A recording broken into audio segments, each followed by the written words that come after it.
Hello and welcome to the Darby Creek Diaries. I'm Gail Thompson and I'm so glad to be back. I every now and then have a special guest, artist that I'd like for you to meet. Today it is Teri Wilson of Teri's Mailbox. She's very versatile and very talented and also a member of our Ohio Stamp Junkies.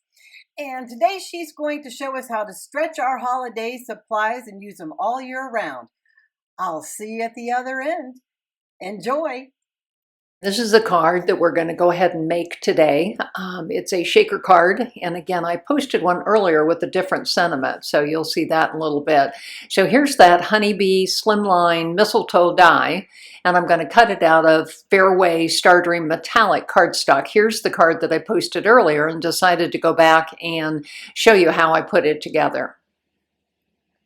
So again, I went ahead and die cut the Fairway cardstock, and I'll go ahead and punch out all of these little pieces here so that I can get just the frame and the leaves and the spaces where I'm gonna turn it into blueberries.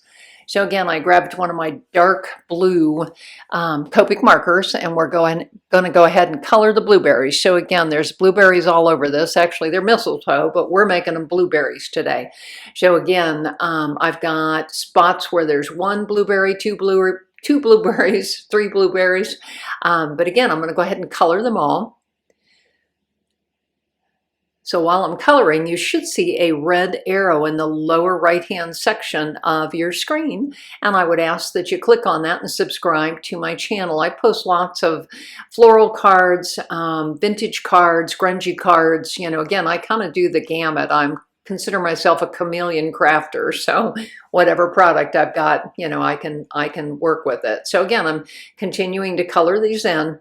I've made a commitment this year to really look at the supplies that I have on hand and really try to get the best use out of them. If there's a way I can change how I'm using them, I'm gonna do it. So this is a sparkly blue gel that I'm gonna go ahead and put all over all of those blueberries.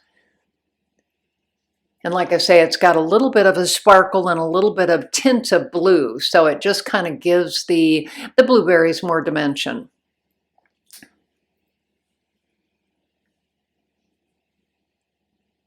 Kind of fun. So I challenge you to look at some of your dies and, you know, stamps that you have and try to see how you can use them in a different way.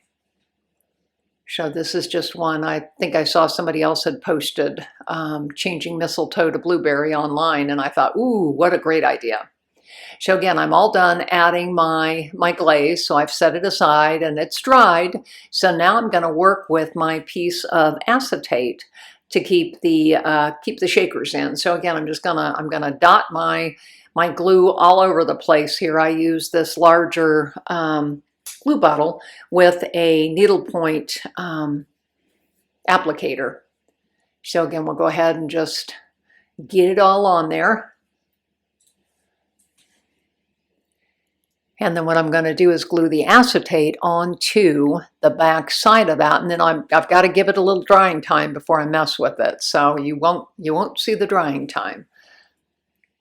So again, I'm just kind of dotting it here.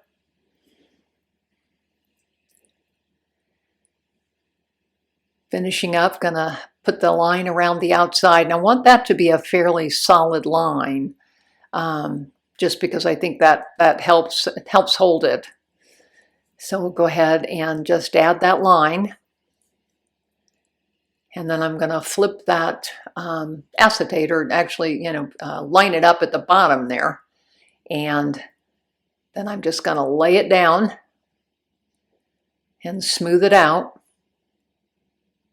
And then I'm going to set it aside to dry. I often will use a paper towel on top to try to get the excess glue out.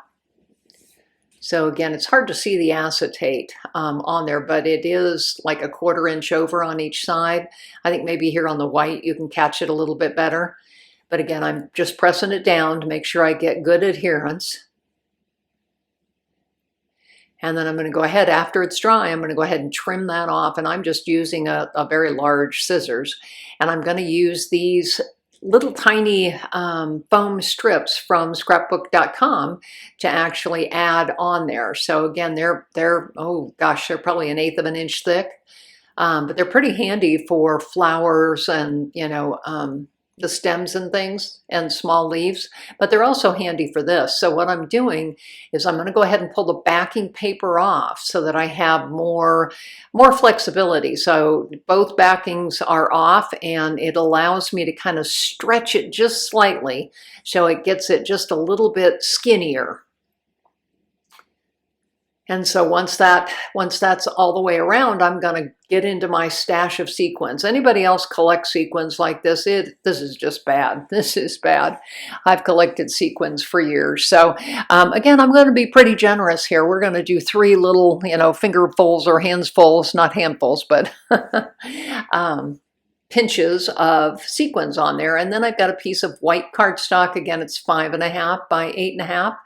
And we're just going to lay it on there and then press all around the edges, and basically that part is done except for the trimming. So you can see, look at all those cool sequins in there. I'm glad I put extra ones in there. So now I'm just going to trim the white cardstock on the edges of the shaker portion, and I'm just using a large scissors to do this. I keep my Fiskars large old sewing scissors there, use them to cut my paper. So again, I'll just kind of press around the outside, the edges, make sure that it is completely done. So I'm going to take my cardstock, a regular piece, cut a 1/2 inch off, and then trim it to 9.25 inches. And then here I am just kind of scoring it at 4 inches. And so again, that piece, it makes my card 4 by 9.25. And so there's the sentiment that I'm planning on putting on this one. So I'm using my large glue applicator. I use these all the time. I just think it's easy to use, and you can buy bulk refills. So again, I'm just going to kind of line it up. I put it a little bit closer to the top than the bottom.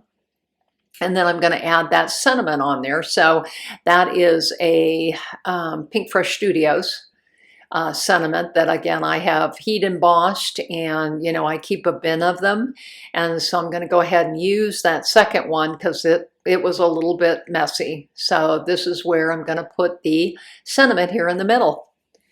So I'm just about finished with the card again. And remember, it's Teri with Teri's Mailbox, and I'd love to have you subscribe to my YouTube channel. I'm also on Instagram, Facebook. I do a blog as well. So I'd love to have you come follow me. So here's the finished card again. Have a great day. Thank you for coming. Thank you, Teri. All of her information, her contact information, will be linked below in the description box. I hope you will follow her and me at all the links here, and I'm going to leave some other videos for you to watch until next time. Bye-bye.